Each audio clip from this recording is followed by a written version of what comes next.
everybody. We are excited to have you partaking in our Knowledge Network series, and today we're focusing on advocacy and leadership.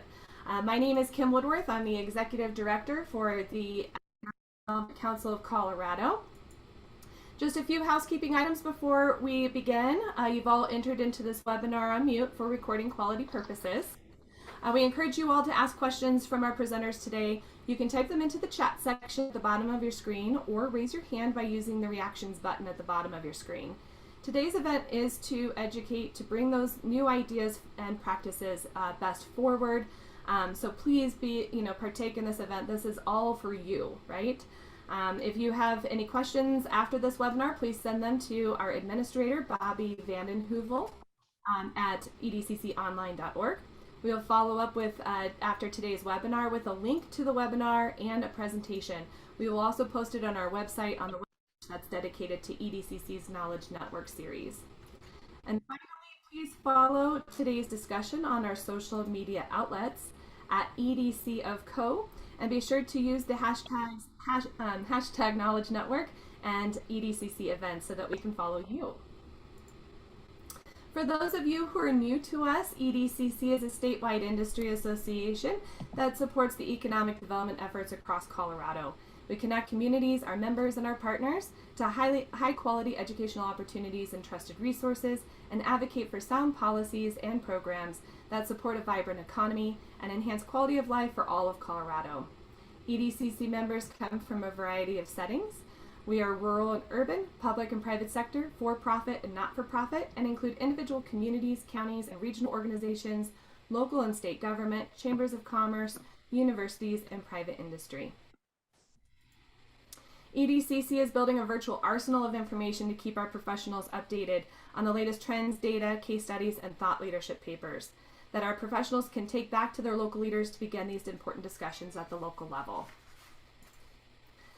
Currently, you can access them by either going to the events calendar and selecting the various events at edcconline.org/events-calendar, or by going to past-events.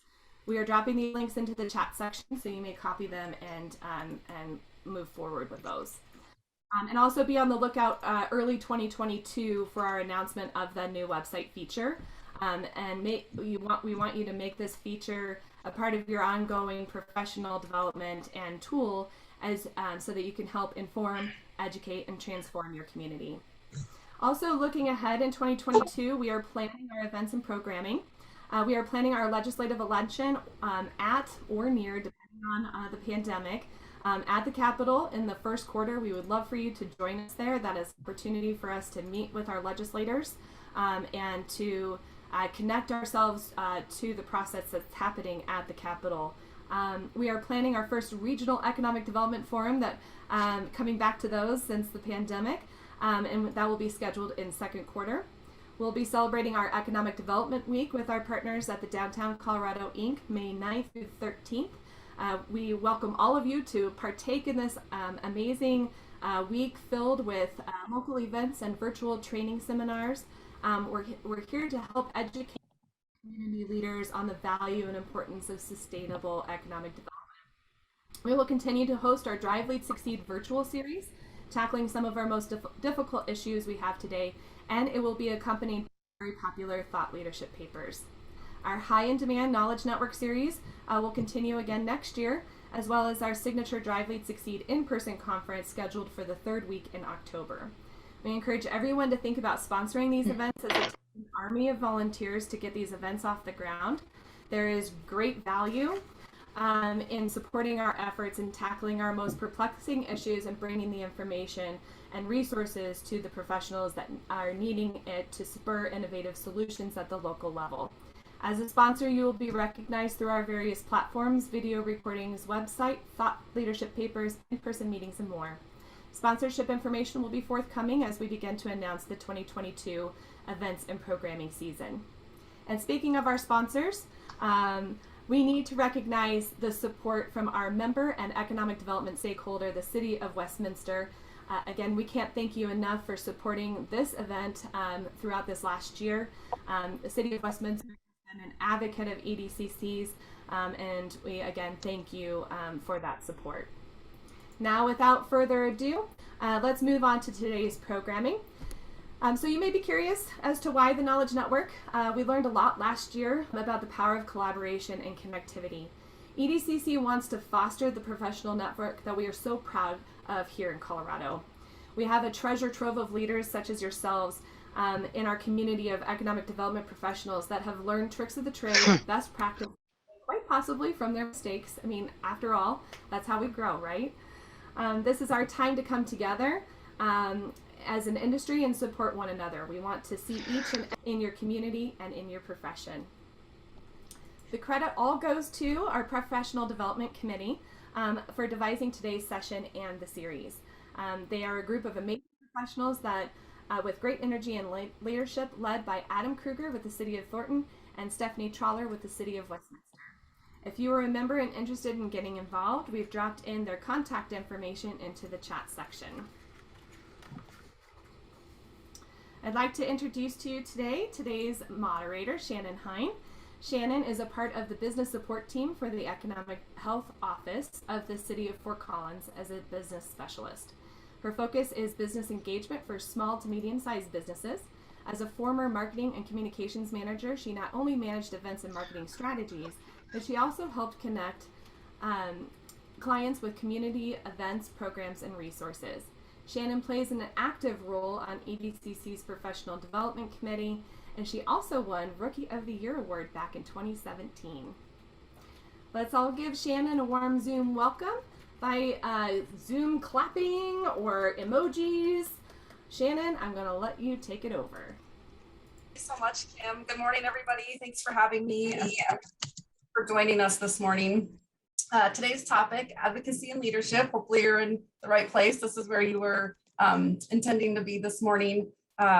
Advocacy and leadership is part of the laundry list of responsibilities we have as economic developers, and advocacy can be kind of a tricky word too when you're working on the municipal side. So excited to hear from everybody today.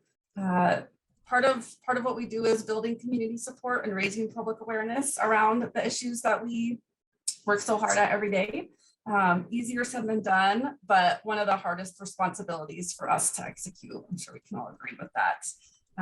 Today, as an attendee, you'll get to engage with of our highly successful practitioners around the state who have been in this space, have found great success in it, and also able to talk about the barriers that they faced for these high impact community strategies and projects. So we're going to touch on 4 different themes or elements today that you'll hear about: building community support, raising public awareness, developing partnerships, and then building coalitions. So I have the pleasure, I'm going to let all 4 of our speakers introduce themselves, and I'll kick that off. And then we'll open it up for Q&A. We have some questions that we'll share, and then if you all have questions too, please feel free to put that in the chat. We'll be following along with that. So first up, I'm going to give Jeff Holwell an opportunity to share a little bit about himself and an example of a project that he's worked on. But Jeff is the Economic Development Director for the City of Lone Tree, a city that's captured much of my sales tax dollars personally. So Jeff, please tell us a bit about your organization and your perspective in this space, please. Yeah, good morning, everybody. Great to see you, and thank you to EDCC for having us as a part of this. This is great. Thank you for the introduction, Shannon. And I'll touch on 2 things. One very high level. I'm Jeff Holwell. I am lucky to serve for the City of Lone Tree as their Director of Economic Development and Public Affairs. I've been here for nearly 8 years and have also experienced economic development in a variety of organizations. Spent about 7 years with the OEDIT and also in chamber/EDO, the South Metro Denver Chamber of Commerce. And I guess I would start by saying, under the first topic of just municipal advocacy, there are advantages for sure for it doing economic development in a municipal organization. The amount of touch points you would have with a business or a development project at a local level, I think, are significant and probably the most often, whether it's a big development project or a small business, that there are opportunities to communicate, assist, and even be helpful to a business in so many different ways that make it a really great opportunity to be helpful in the world of economic development. I guess I would say a weakness in that area would be perhaps in the topic today around advocacy. We, city governments and county governments, state governments, that they regulate. They have land use, they have public works or police power to regulate business, to regulate people, and oftentimes there's a conflict there. For good intentions, planning and development, wants to regulate growth, and you often have to be an advocate internal to the organization as much as you do externally for certain projects. So there's a yin and a yang, and I think in other organizations, especially separate of government, you can be a stronger advocate in economic development than you can be inside of one as well.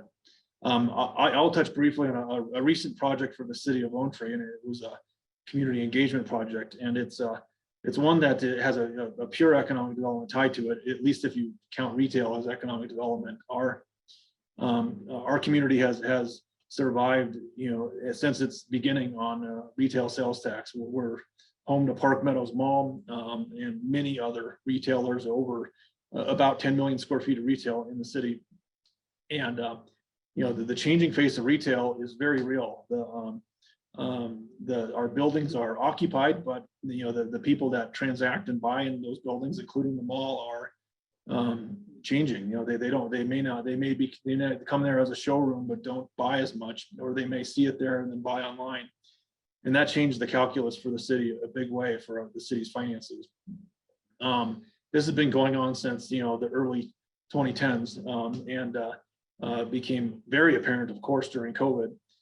But we began the process in 2019 of really discovering from our community, how they feel about it, what the options for change were, and how they would feel about other ways of helping finance the city operations. And this outreach process began with focus groups and surveys and feedback, and went on for a long time. And that's my point, is that building this engagement took a really long time. Fast forward to 2021, we really dove in headfirst on creating a ballot initiative to raise the city sales tax to help offset a lot of the loss that's happened over the years from the changing face of retail. In November of this year, that ballot initiative passed, but I would argue that the work that it took to get there did not happen in September and October.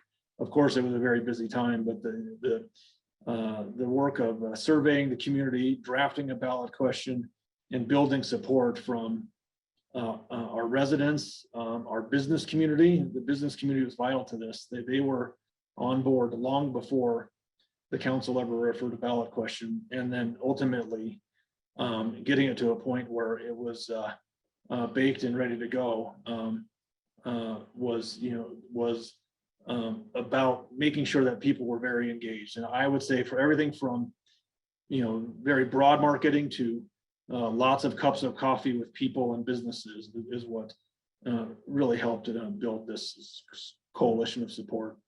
So we're thankful that it passed. I'll answer questions when we get to that point in time, but Shannon, I can turn it back to you to bring it to the next speaker.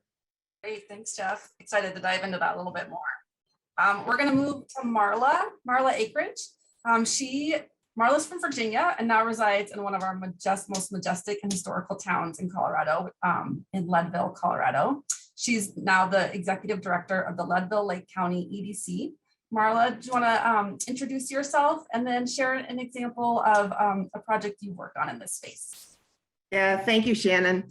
And like what Jeff was saying, this occupation is a marathon. It's not a sprint. And we all know that on this Zoom. I have been in economic development, and I do have some gray hair up here, for 24 years in several different states, but love Leadville, Lake County. It's a very rural town, as you know. And I would say we're structured as a public-private partnership. So we get funding from the city, the county, and a lot of our members. And we have members from mom and pops to Climax. So the hospital, CMC, and we're getting geared up for our annual meeting, membership meeting this Thursday evening.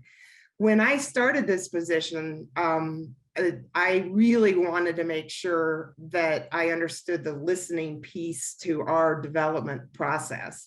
And I went on a listening tour for about 3 months. And as you know, in a rural town, there's either the NIMBYs or the folks that don't really want anything to come to town, or, you know, and in Leadville, it's been a boom and bust. So the development piece here has been a journey in my 18 months. We stopped using the word incentives, and I would say that's part of our advocacy approach that we've taken, because our elected officials didn't have any understanding of what an incentive was or how to structure a TIF or you name it. And so we started using the public-private investment words, and that kind of resonated with our city council and our county commissioners.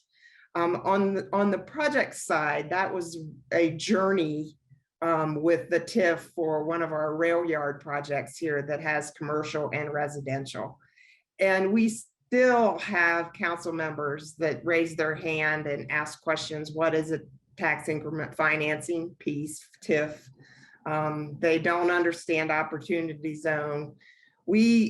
After we met getting prepared for this, I went back through my notes, and we had 17 meetings for my first 3 months with what public-private investment could be, so they understood the advocacy part. Jeff did the pros and cons for how organizations are structured, and I'm going to bounce back to that real quick. Being a public-private partnership, we have the ability to, behind the scenes and face-to-face with city council and county commissioners, make noise, so to speak, or say some things that wouldn't be able to be said at a public meeting. And we're that catalyst, and the convener, as my staff member that's on this call, she uses the word convener all the time. And it's true. We hear from the businesses, the developers, the good, bad, and ugly, and we're able to candidly make those statements to our elected officials and get them on board. So that's, to me, part of the advocacy piece. The one thing that has happened here recently, and it's all over the whole state, is our housing conundrums. And the Housing Coalition here put on the ballot and to take some of the short-term rental tax for a housing director. It passed in November. Our role was behind the scenes. We did a lot of advocating and really trying to educate some folks in the community about this. And that was pretty a fast turnaround, believe it or not, because the Housing Coalition didn't start it until like September, and it was on the ballot. You know, we pushed this through fast, which doesn't happen often. The last thing I would say, when you start a job in a community, you need to know all the skeletons in the closet and know the people that are pro economic development and the NIMBYs, like I was talking earlier, and really sit down with them. And me coming in here from Virginia, I was like this, you know, well, they're bringing this big shot in from the East Coast. What's she going to show us or tell us here in Leadville? I sit down with a lot of our older constituents and have had some really good conversations and trying to win them over with smart growth, because we all use that buzzword smart growth. They didn't understand it, and they didn't really understand how codes could change in the backwoods and how we didn't want certain things in certain parts of the county. And it's part, I think part of the advocacy piece that we often forget about is we got to educate, communicate, educate, communicate. So thank you. Great, thank you, Marla. Our next speaker is from my neck of the woods up in Northern Colorado, Rich Werner. Rich, welcome. Rich is the president and CEO of Upstate Colorado, a regional organization that covers Larimer and Weld counties. Rich, tell us a little bit about yourself, your organization, and maybe how you're advocating. Sure. Can we hear me? Can you hear okay? Thanks. Great. Again, my name is Rich Werner, and actually started my, I'll call it my traditional career in economic development back in 2004 at OEdit with our previous speaker, Jeff Holwell. So I had the opportunity for years to work with Jeff. And first of all, I want to say I appreciate Kim and her team and Adam and the Professional Development Committee for setting this up. So thank you for doing that. Upstate Colorado is a public-private organization. We're a C6. So our board makeup, which is very intentional, has 13 members, 7 of which are from the private sector. We do that because as was mentioned previously, we always want to have our majority come down on the side of supporting business. We do understand that in the public sector, you have quasi-judicial hearings and land use cases and things of that nature. So yes, our board does on occasion need to abstain, or members of our board need to abstain if they're involved in particular projects. But we avoid that, essentially that no vote, because we have a majority of private sector folks. So the first thing I probably want to talk about is what traditionally works. And I heard a few comments before about educating legislators. And I don't think that there is anything more important than being an economic development resource for your local legislators. And I include council members in that as well. It's not just state. And so that traditional approach of being that agnostic purveyor of information is so critical in this process. You know, having the numbers, having the facts that kind of take the politics out of an economic development deal are critical. And then the other thing is, again, starting early. I actually just left prior to this with some industry folks, and we were talking about how advocacy is not in its traditional mode anymore, where, okay, it's December, we're going to start gearing up for the legislative session, and then, oh, it's May, thank God we get a break. The work that we do on advocacy now is 365 days a year. And that to me is a change, or maybe I was just behind on it, but what we're seeing more and more, and I spoke a little bit about this in Steamboat, is what we're seeing is more and more actions taken that affect business on the regulatory front. So we're seeing these committees and rulemaking commissions who are meeting next week, the week after, they're meeting in June, they're meeting in August, and they are making rules that affect business every day. So you just need to be in tune with that and aware of that. And then, as was said before, you don't wait till November, you know, election in November to get started on some of these things, and making sure that you're in communication throughout these off legislative periods it's so critical to the process as we go forward. So and we'll talk about it in question and answer. We've got a couple of different legislative efforts underway at Upstate, but I'll also mention this year I have the honor of being the chair of the EDCC Policy Committee. And so as we go forth, one of the important things that we are working on is how we are aligning our message and our talking points on particular issues with other organizations, so that the message is not coming in a fragmented way, but it is coming in a unified way. because quite often we'll see that system break down because one person we're trying to get to the same goal, but we all have different messages. And sometimes that leads to some ineffectual kind of fragmented campaigns. So with that, I will turn it back to you, Shannon. Thanks, Rich. Consistency is important. Thank you. Our last speaker today is Celia Cohn. She's our final speaker. She resides in the Western. Celia is the Marketing and Communications Director of Junction Economic Partnership. Celia, if you want to tell us a little bit about yourself, your organization, and how advocacy has played into your role. Sure. Hi, good morning, everyone. It's great to be here. So as Shannon said, I am the Director of Marketing and Communications for the Grand Junction Economic Partnership, which means I'm pretty much a one-person marketing agency for our economic development organization. Despite our name, we do represent the full Mesa County, so we're the official economic development organization for Mesa County. We are a nonprofit, and we are also structured as a public-private partnership. So most of our funding, I'd say a little over 50%, comes from county and the city of Grand Junction. And then we have a couple of other municipalities that support us as well, and a lot of our local business community. We have a large board. We have 26 members on our board right now, I would say, which includes municipal leaders as well as a lot of the business leaders here in the community. And I was brought on, it was a brand new role. I was brought on probably 6 years ago now.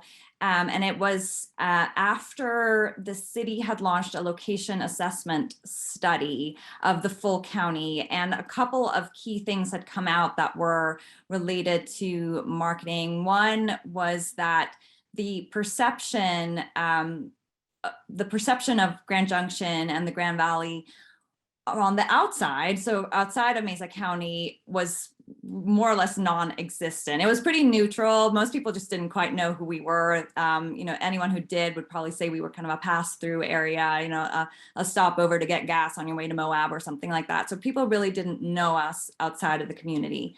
Inside the community, there was a fairly negative perception, and which they believed everyone had, right? They thought everyone thought we were Junktown, sort of outdated beliefs, really conservative, redneck, no business, all of those kinds of things. And so there was a real negative perception within the community that we had to change, because as I think everyone on this call knows, your best advocates for your community is the community. And so you really need to get them on your side. And so a big priority for us for the last several years has been to communicate more within our local community, to really reach all of our constituents and talk to them and explain what we do as an economic development organization, explain that economic development is something that isn't sort of a separate thing. We're not just recruiting business, bringing companies in, that is separate from our community members. We're really here to improve the quality of life for our community and work on all of these issues that are important to them, including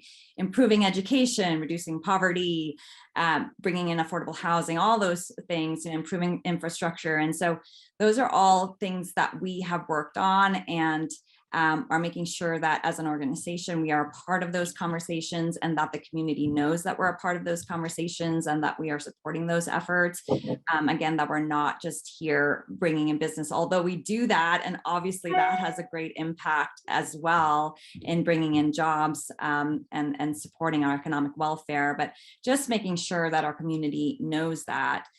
A second piece that came out of that location assessment study was that there really wasn't any cohesive messaging. There just wasn't cohesion within our economic development efforts. We have a large chamber, the Grand Junction Area Chamber, that really covers all of Mesa County. And then we have a couple of smaller chambers for the city of Fruita and the town of Palisade as well. We have a workforce center. We have a business incubator center. We have a large university here. All of these entities are involved in economic development, and they were all kind of working separately. And then, of course, we have the tourism side as well, bringing people in, and we just weren't quite working together on issues. And so, so there was just a fragmented kind of marketing effort and advocacy effort going on. And so the first thing we did was, between the Grand Junction Area Chamber, GJEP, and our business incubator center was create a memorandum of understanding between us of really what our roles were, and separating those into, in very simple terms, GDEP's first responsibility being business recruitment, the chamber working on expansions and supporting local business, and the incubator center working with startups. Now, there are a lot of gray zones within that, and continues to be, and that MOU probably needs some updating. It's been since 2016, I think now.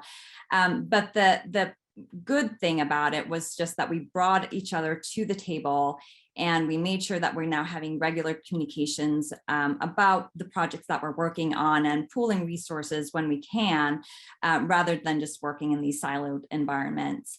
And a couple of years after we started that MOU, we actually expanded it into a group that we call Economic Development First Responders. And that includes our workforce center, our university, I believe our public health department is in on it too, and the airport. And so whenever we have any bigger projects or ballot initiatives or anything like that that we want to work on, we bring everyone together to talk about those. And we have regular communications again, so that we can talk about different things that we're working on and pool those resources. And one obvious recent issue would be a global pandemic that came through, and managing that. And so we have this team that was already working together, already kind of had our roles set, and we brought them together and were able to push out programs like our 5-star variance protection program, which allowed businesses to stay open. We were able to bring that to the state really quickly and have them approve it and allow a lot of our businesses, if they met certain rules, to stay open. And that program was then modeled by the state for other communities to use. And so that group has been really, really key in being able to push certain issues forward and make sure that we could move forward in a progressive way. So I would say certainly, again, working together, collaborating with all of your economic development partners and being really open to who those partners might be has been really beneficial to us. And then making sure that you're regularly communicating and doing it within your local community. That's really helpful too. Thank you so much, Celia. So I heard cohesive messaging more than once throughout those introductions. So definitely a theme to take note of, and how great that you all were already meeting and collaborating prior to the pandemic. How helpful. I'll just add from the Fort Collins perspective, we are a community that's not focused on attraction at all. And so we really hone in on our existing businesses. And one of our big pieces is how do we educate our city council on the businesses in their district and help them to better engage with those businesses. And so we've developed council engagement guides. And so each council member can have a better understanding of what is going on in their district, what types of industries, how many businesses are there, key features or highlights. And so we're able to really dive into each district to help them better understand what it is, and then also help make those connections so that they can go out and do business visits that we help facilitate. We bring a photographer, so we have some really great images that they can then show off and share that they're out there engaging and that we can use. I'm sure Celia can attest how helpful good photography can be. And so that's really helped us with some of the storytelling as well as we continue to share those stories and that importance. And then they often bring those up and share those wins during their reports at the council meeting. So continuing that good news.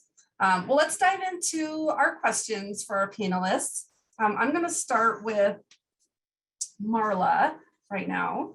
Marla, I know you have some specific definitions around the difference between advocacy and leadership. Can you share about that a little bit more and maybe how that has played into the project you shared about? Sure, Shannon. I started this definition of my own from my mentor that turns 100 on December 31st. And this lady has done it all. She's worked in an educational system, higher ed.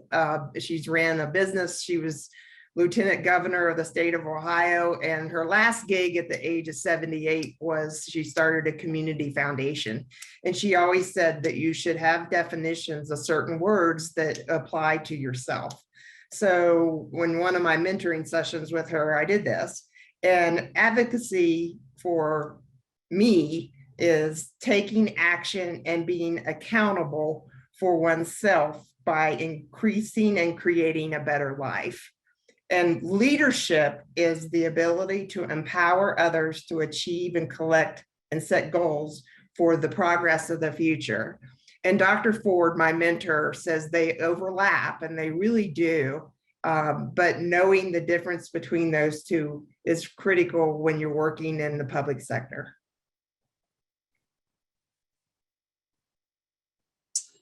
Thank you, Marla.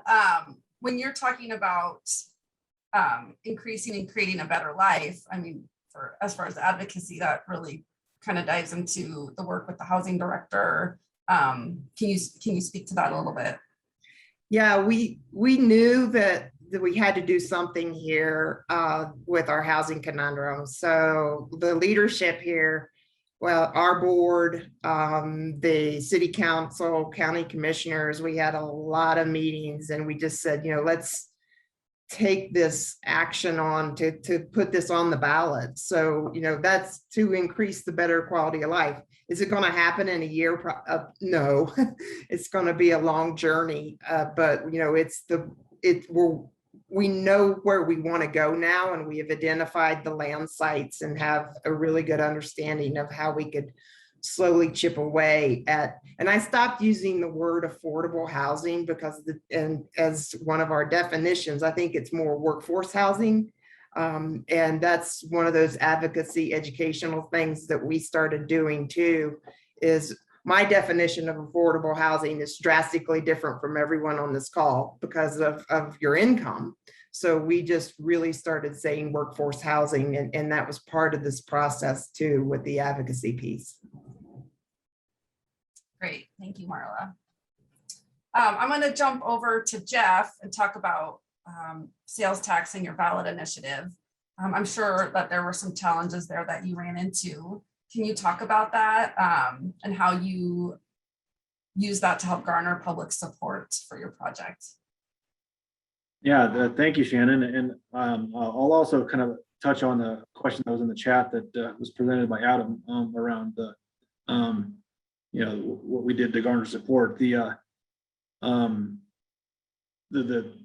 few tools that really helped us get through the process were community, focus groups, community polling, and in fact, our ballot question was very carefully crafted around the issues that were most, positively, received by our community through polling and focus groups. And we had an expert pollster. If you're familiar with her, her name's Lori Weigel. She does this kind of work in Colorado, but nationwide, but a lot in Colorado because we're used to doing ballot initiatives at the local and state level frequently. So she does this and spent a lot of time with us guiding us to the right ballot question. First of all, I think second of all, a lot of a significant amount of one-on-one and group outreach.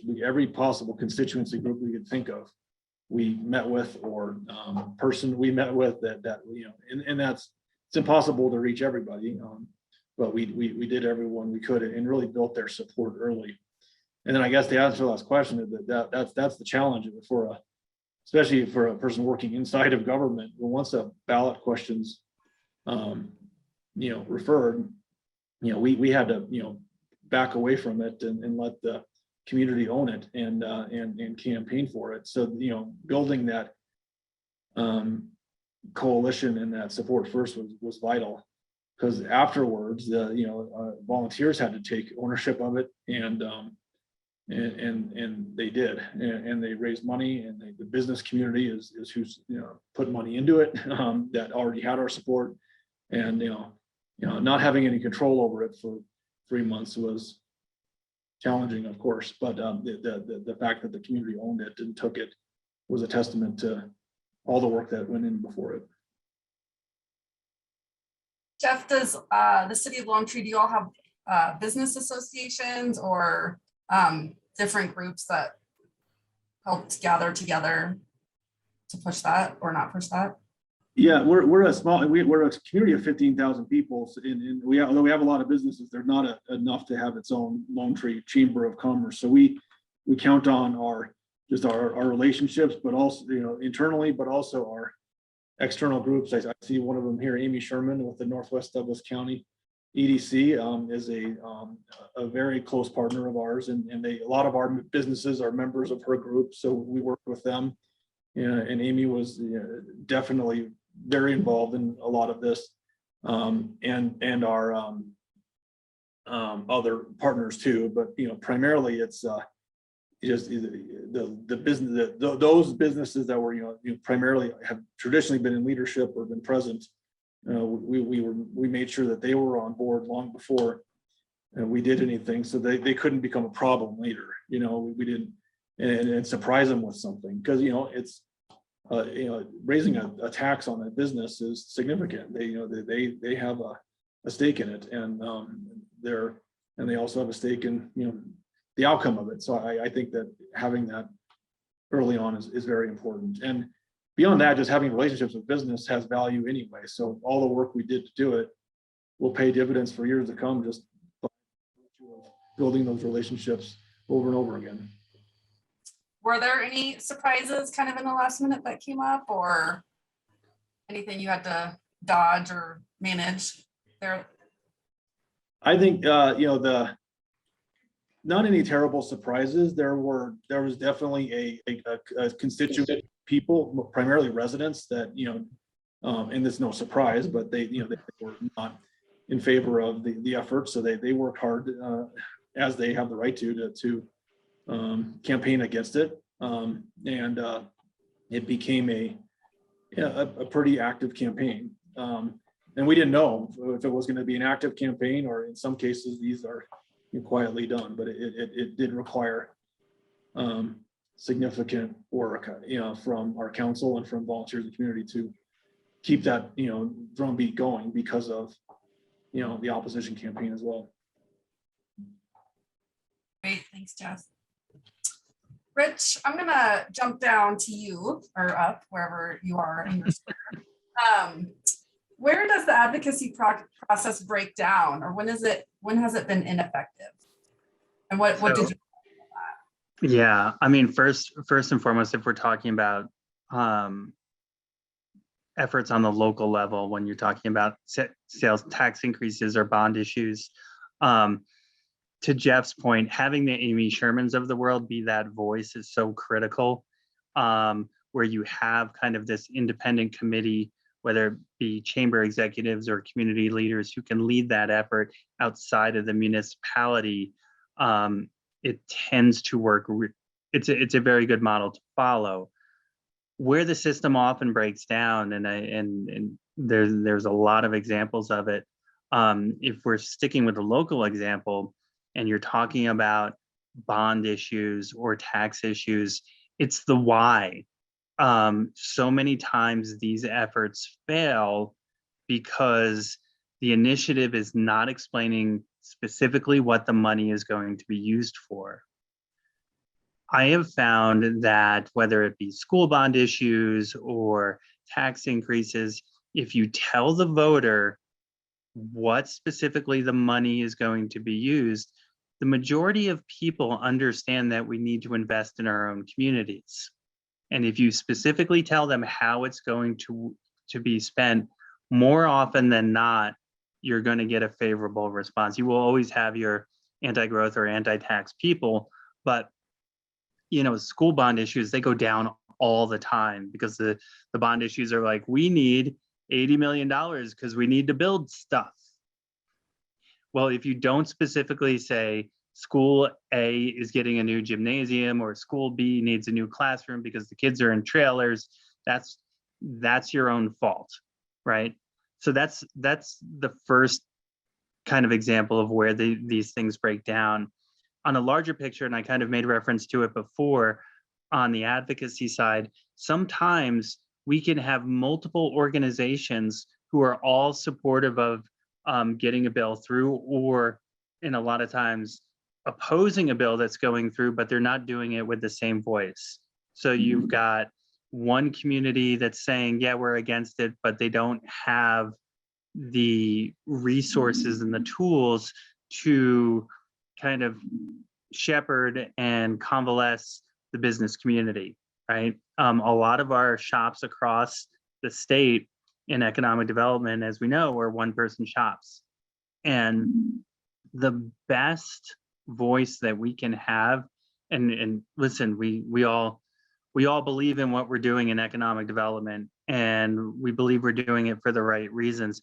But even as economic developers, sometimes we're not the best voice. Sometimes it is the actual business leader, the small business owner who employs 10 people, who's a more effective voice than us. You know, I tend to come at things from a data perspective, from a numbers perspective. And I was talking to some people in the oil and gas industry, as an example, who have come under tremendous regulatory scrutiny over the past, 5, even 10 years.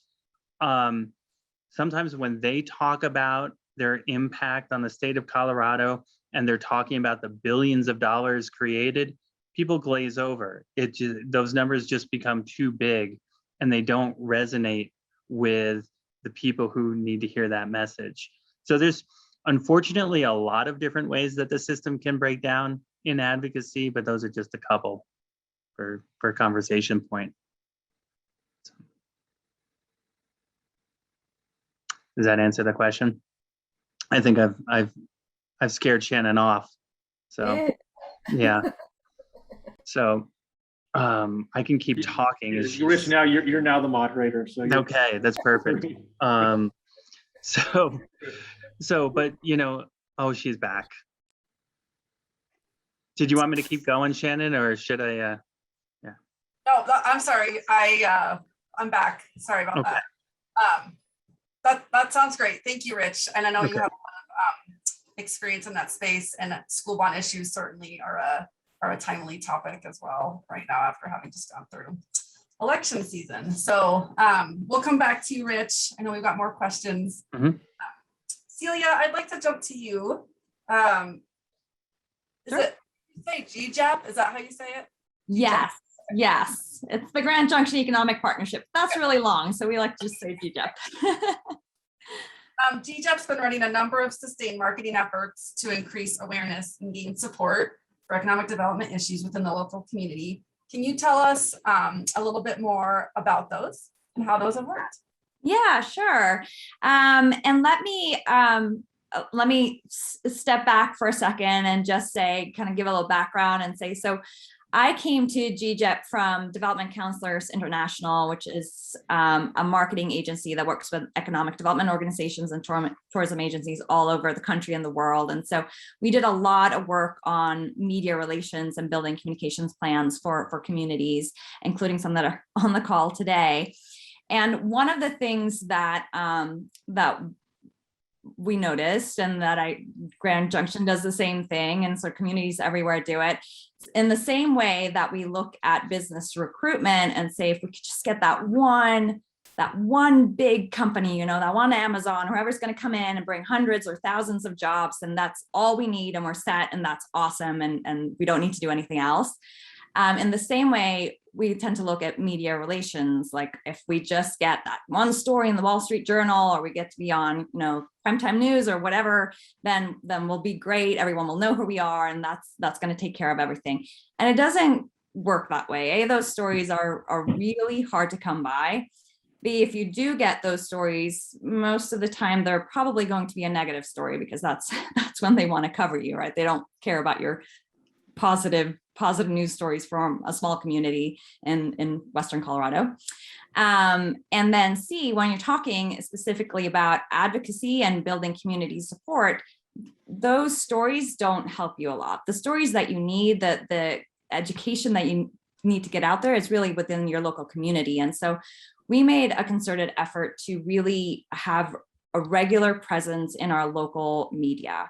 And part of that is doing just a lot of press releases. So every time we have a news story, I'll put out those press releases, even if it's not for us, but it's for one of our companies, something good has happened for them, they're hiring, they're expanding in some way, they can kind of use me as their own PR person, and we'll share those stories.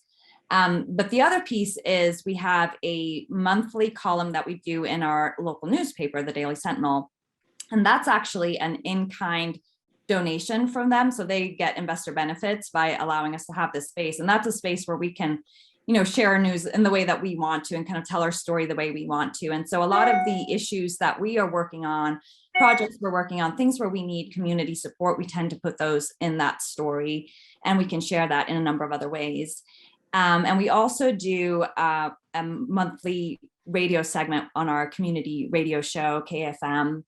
Same thing, we're able to bring in local businesses, community leaders, and talk about specific issues that we are working on and that we need community support on. And so we always have our voice out there and kind of sharing what we're working on and making sure that the community knows what we're doing. And Kim, if you want to switch to the next slide.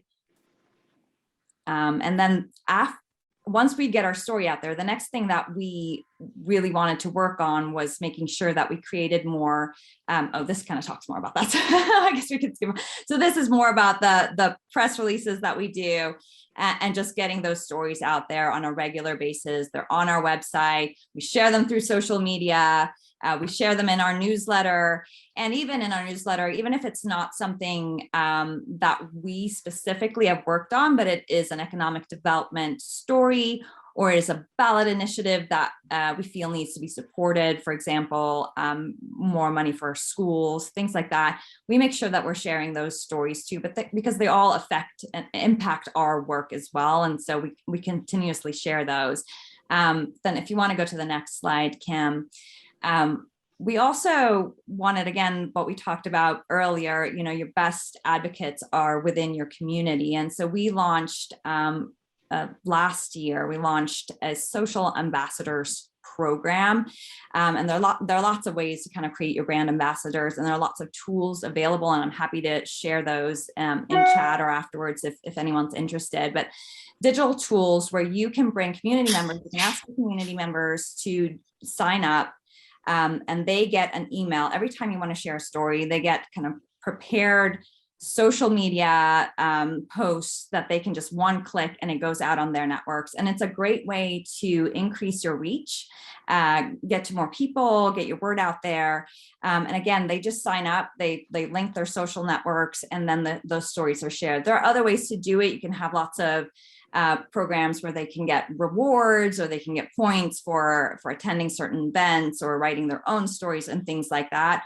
Right now, we're doing it in a very simple way where it's really just social posts, and we do kind of select our quarterly kind of top poster, and we'll send them a gift card for like a coffee or something like that. But that's not the main point of it. The main point of it is for those people who get involved.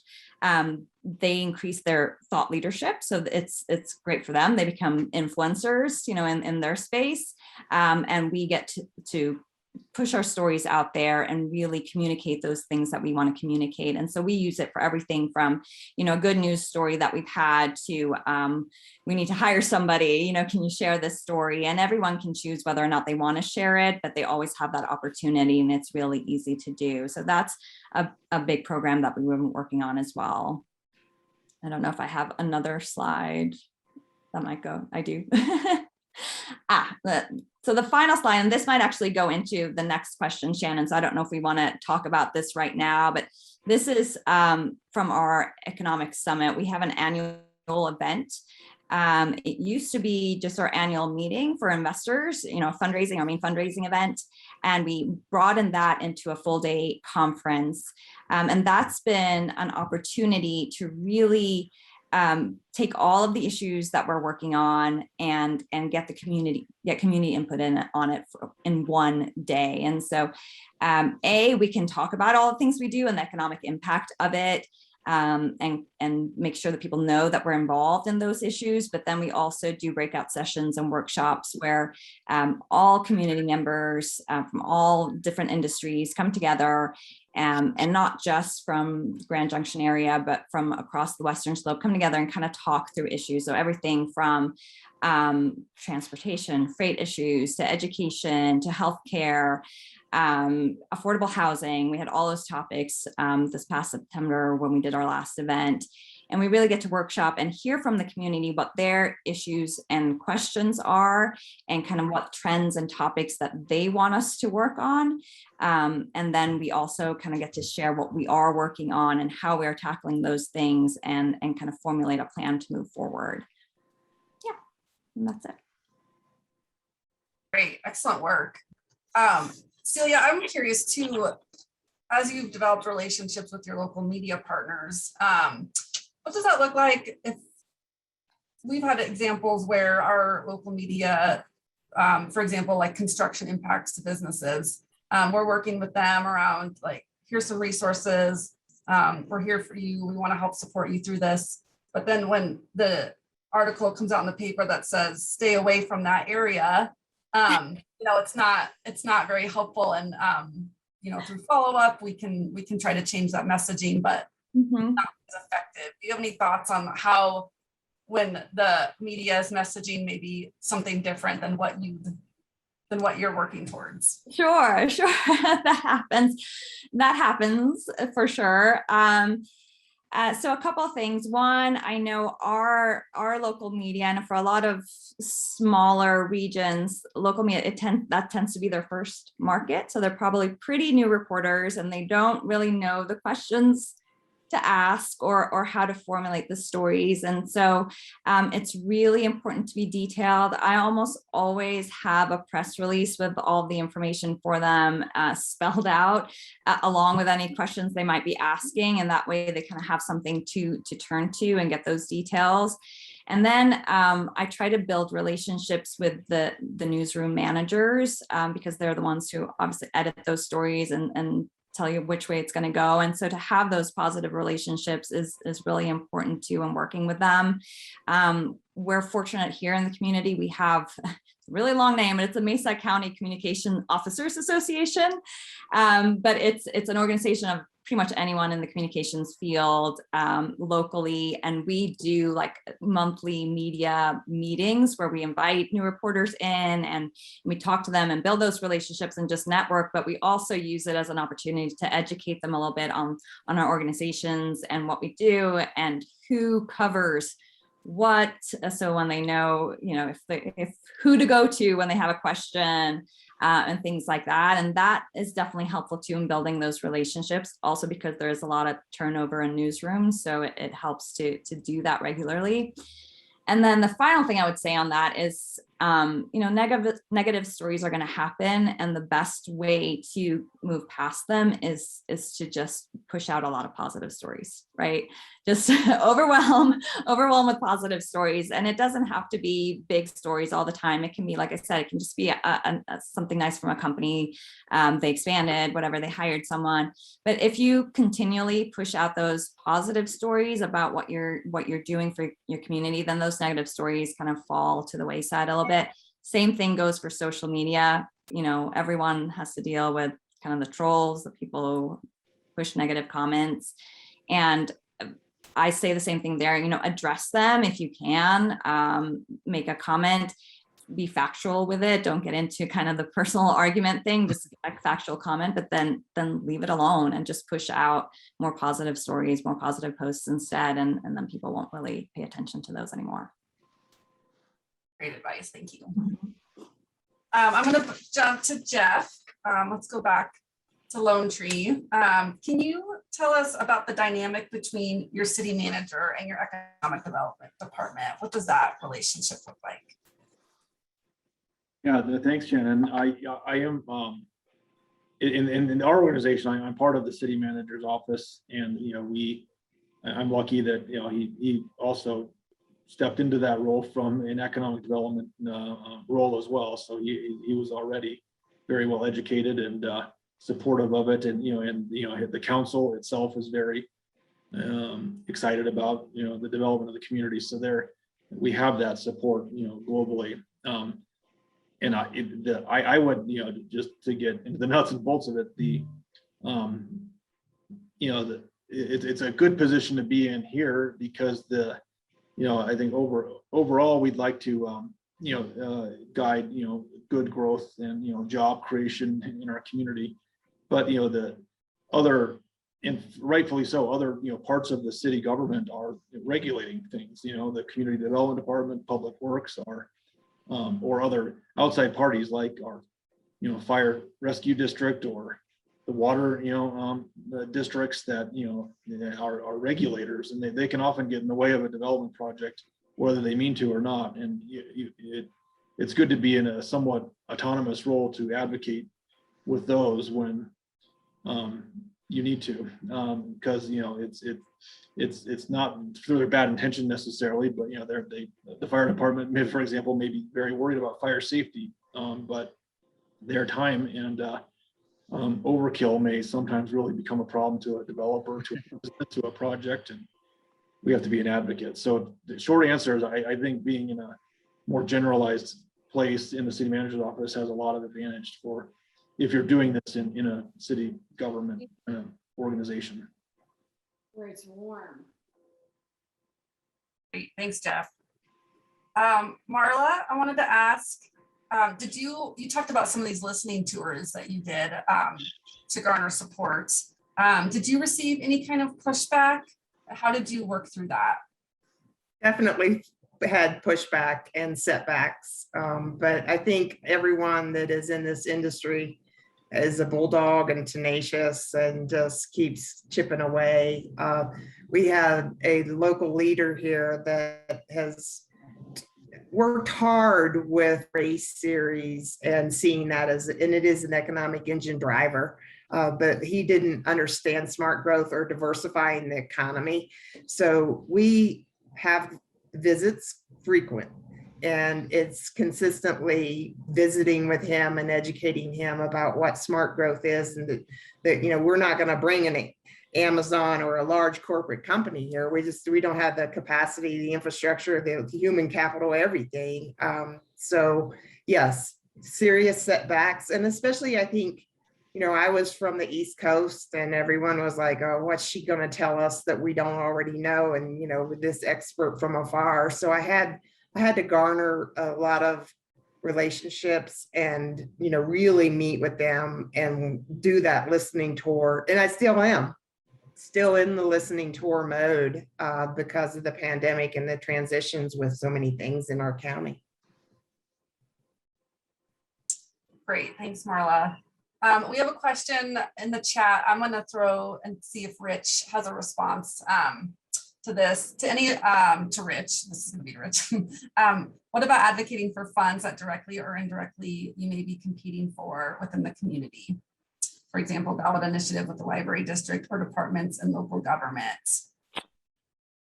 Yeah, that's a good question. I think when you're looking at competition for the dollar, communities have to be hopefully very strategic as to when they run those initiatives. So a lot of them, particularly on the tax side, can have sunset dates on them. And then so they're coming up every 3 or 4 years sometimes, particularly like road improvement taxes, things of that nature.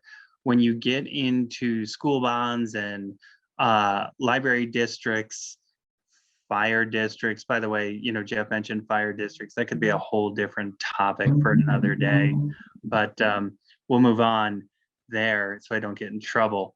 But what you want to do is hopefully you have a coordinated effort in a community that is not running all of those at the same time.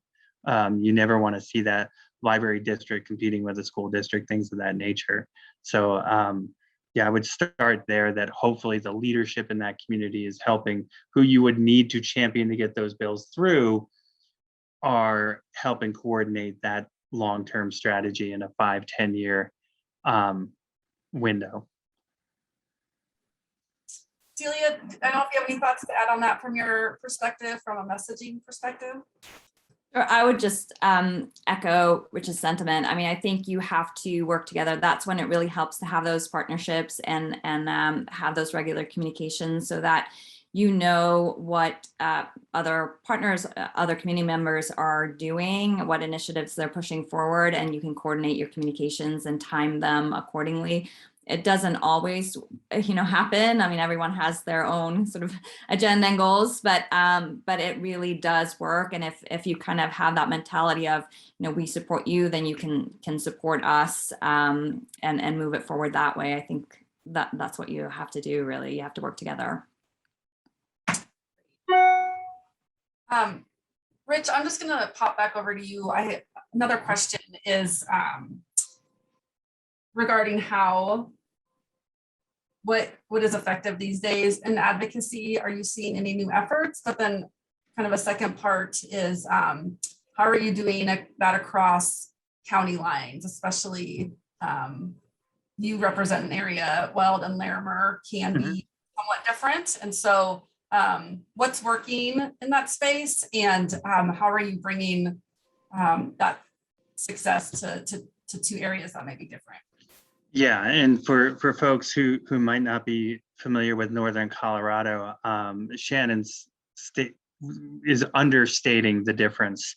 And it's what we see is a philosophical difference between, say, Larimer and Weld counties. But you also see an operational difference in the industries that are in this very, very large region of the state when you put the two together. And so what again, for starters, what you need to do is you need to look at how you are agnostically telling the story of economic impact, how you are talking about growth in a way that, again, has an economic development slant, that is talking about jobs, that is talking about investment, but really talking about the region as one economic region with a tremendous amount of diversity. And but what we're seeing again is how, number one, we're focusing on the region as a collective and in reality commuting area. When we talk about our labor sheds, we're talking about, folks who are traveling in between cities in these counties every day to the tune of 50, 60, 70,000 people. So it becomes a micro metropolitan region in effect. But then what we're doing now, more specifically on the advocacy side, is really looking at doing things and looking at what Celia's doing on the marketing side. And I want to be careful about using the word marketing, but really, in a sense, it's campaigns and marketing that is telling the reality based on data of what our industry impacts are. I mentioned before, when you talk about the oil and gas industry and they start talking about billions of dollars, well, what we like to do is we like to break that down and tell the story on how those industries impact the rest of the state, so that when legislation does come up, people are familiar with not the campaign that's being run related to that legislation, but with the reality of the industry. And I'll give you a concrete example. Many people on this call are familiar with something called the Energy Impact Grant Program at DOLA.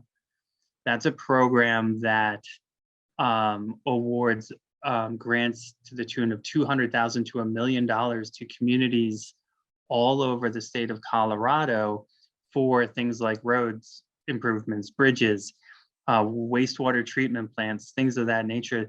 That fund is 100% funded by oil and gas severance tax, and it fluctuates every year. So we haven't seen the numbers, but you'll see a drop from what happened last year. But that's 70 to 90 to $100 million that goes out to every single community to allow them to do these absolutely critical, necessary infrastructure projects that support their communities. And it's very tangible. And so, those are the type of things that we try and focus on an advocacy side that isn't reactionary, that is really more about how are we upgrading our communities? How are we tackling underlying issues such as housing and, workforce and things of that nature? And I'll talk a little bit before we leave. I'll talk a little bit about, a housing initiative that we're going. But I think that the other thing is, again, is really pushing organizations like EDCC. We have a group here in Northern Colorado called NCLA, which is, to further answer your question, Shannon, the Greeley Chamber in Weld County, Fort Collins Chamber in Larimer, Loveland Chamber, our organization that specifically get together basically weekly, specific to advocacy and legislative issues, so that, again, we can talk with one voice to start, trying to move the needle a little bit. But I think that alignment is so critical going forward, and from an economic development perspective, doing it in a voice that's relevant to the data. Great, thanks, Ray. And Eddie added Summit County has 500,000 square feet of medical facilities open now, Vail Health Edition, 2 hotels opening with a VRBO. The I-70 resort corridor is diversifying quickly in other ways as well. So yeah, seeing that in other areas too. Thanks, Eddie. Celia, I'm gonna go to you. I know we're getting close here. You had mentioned a grand vision with GJEP. Can you talk about that community-wide visioning and the thought process behind that? Sure. So the great thing about having a sustained communications plan is that you're building awareness and educating your community on all of the efforts that you're working on. The challenge with that is now your community knows all the things that you can work on and impact, and so they come to you with everything, right? Every single issue they have in mind. We need more parking. We need a Trader Joe's. We need a rec center to why don't we have Tesla here or whatever it might be, right? It's everything. And so we need to prioritize some of those things. They're all important. And we started with our board. We had our annual retreat for our board, and we kind of sat down and said, okay, we have all these issues that people are coming to us with. It's part of our mission, in addition to building economic welfare and business recruitment, is also building the quality of life for our residents. And so how do we kind of incorporate all of that and make that happen?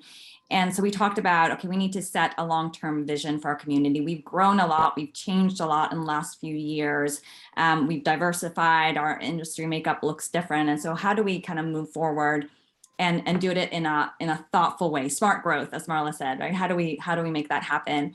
And so we wanted to bring that to the community and get community buy-in. And so at our last summit, we launched just a survey, just a 2-question survey of where do you want to see this community in the next 10 years or so? What do you want it to look like in the future? And what do you think that economic development efforts should focus on? And we're taking all those results, and then we're going to build out task forces to kind of, based on themes that came out of that, to look at those different issues. And that those task forces are from our board's going to chair it, but then we'll have stakeholders from all over the community that kind of impact those areas and have expertise in those areas, to really build out an actionable strategy and have some measurable goals for where we want to be and the things that we want to tackle, so that we can prioritize them, and not just for our organization, but as a community. What are the key economic development issues that we want to work on, that we need to tackle over the next 10 years or so? And that's what that is all about. It's really about, again, educating the community, setting priorities for us, and also getting community buy-in on the efforts that we're working on. Great, thanks, Celia. Marla opened us up with our official question, so I think I'll bookend and let you take our last official question, and we can let any panelists kind of share any final thoughts or anything that they didn't have a chance to share yet that might be helpful to the group, and then as well as any other questions that might come in from the audience. So Marla, before we do that, just kind of giving some folks next step ideas maybe. What have been next steps for you now that you've gathered intel and brought your community together through some of those initiatives that you talked about? Shannon, I think I'm an educator from way back. So I think it's just continuing educating and communicating and really meeting everyone. And we heard it from everyone on this panel that it's a marathon with when you're advocating for whatever, but you have to reach all the constituents and understanding where they're coming from. And that's the hardest part, I think.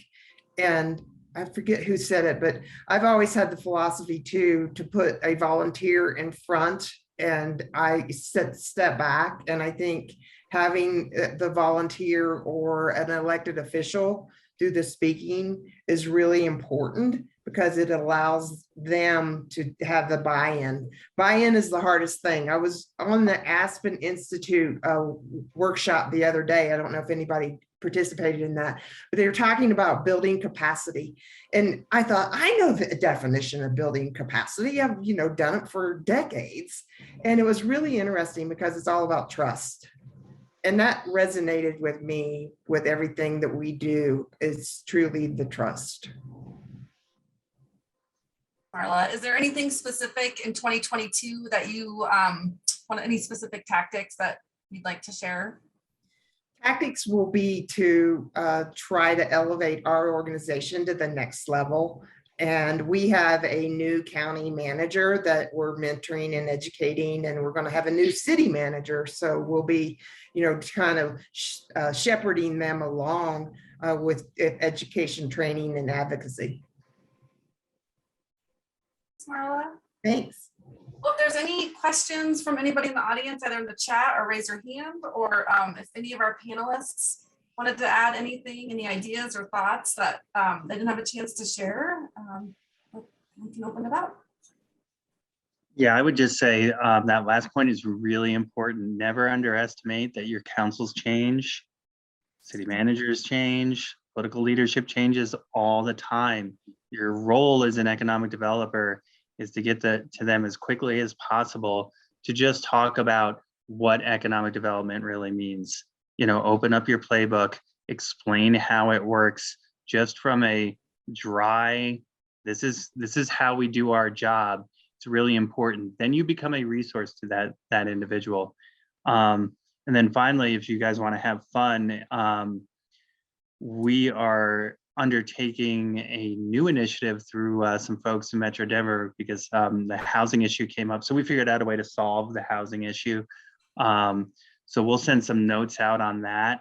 But basically, if you want to talk about legislation and advocacy from its organic infancy, there's some folks who are talking about taking the CHAFA model of first-time homebuyer credits and working with employers so that employers can start their own funds to help in talent attraction.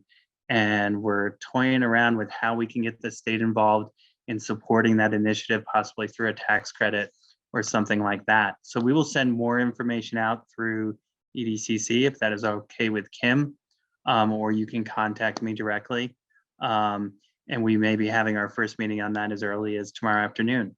So it's, advocacy at its infancy, but it's a really interesting idea. It was started by Daniel Riley in Arvada, who we all know.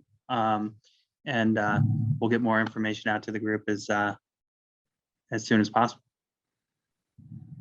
Congrats on solving the housing crisis. Yeah, we're pretty excited about it. So yeah, talent attraction and housing in one fell swoop. Your salary should be enough to buy a ticket to the moon. Not quite. I'm in economic development. Yeah. Anything else? Anything else from our panelists? Any final thoughts or pieces of advice or questions?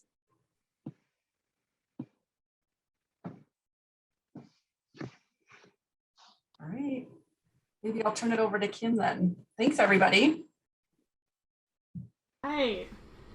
Well, we will have to put Rich and Daniel on the throne for figuring out our housing crisis. So thank you very much for that. And then also to our panelists, really, this was an amazing conversation, and I hope that everybody on the call was able to get some great information from it. So thank you to you all for taking time out of your day and sharing your industry insights and knowledge with us. I know this isn't the easiest thing, so we have put connections to their LinkedIn accounts, but if you want more information from them, we will make sure to make that introduction so that we can use each other as that mentor, right? So that you guys have that tool to be able to go forward with the advocacy and leadership in your community, because all communities are different, right? And we all have different issues. We have different leadership. We have different, thinking, kind of where Celia was coming from with the Grand Junction side of things. It's hard to change and hard to make change, especially in some of our smaller rural communities. But little bits, if we just take little bites at a time and not make it such a big monster, actually makes better changes down the road as well. So again, thank you to our speakers for being with us today. And again, a huge thank you to our professional development committee. They work tirelessly behind the scenes. They are a great group of people. They love hanging out with each other. They come up with these great topics. They've been on this call with us today. So again, thank you to Adam and Stephanie for your leadership through this. And thank you to this committee for always coming to the plate with great information. We're going to continue this great effort into the next year. Again, following up with our items moving forward. Again, send any of those questions off to Bobby. She'll make sure to get those answered or to make those introductions. Again, the links to this recording and the presentation and follow-up materials will be sent to you here once we get the video tightened up and buttoned up so that it's a professional on the other end. We'll get it over to you early next week. And then also on that page, on the web page where we post all of this, we also try to post as many resources that our speakers have shared with you today, as well as any other resources that we think that would be very valuable for you on that page. And then Bobby is going to be dropping a survey link here into the chat section. We can't do these without you, right? So we need to hear from you. Tell us what we're doing right. Tell us what we're doing wrong. Tell us what we can do better. But this is your opportunity to really share with us how we can continue to deliver wonderful content to you. We also want to hear what you want to hear, right? That's how we build these events out, is what you want to hear. Again, this page, events calendar, will start to get populated as we start to recognize or finalize our event schedule for 2022. And I'm just going to leave you with that. We are, that content library is going to be announced early January. We're really excited. This is all of this material that we have been accumulating over the last couple years will be starting to populate into this library under very easy, recognizable topics like housing, advocacy, leadership, data, resources, those kinds of things. So we're really excited about it. Again, I'm going to leave you with our events programming for next year. I wish you all a wonderful holiday season, happy, filled with family, friends, a lot of food, and I can't wait to see you all back in January. Thank you again. Thanks, Kim.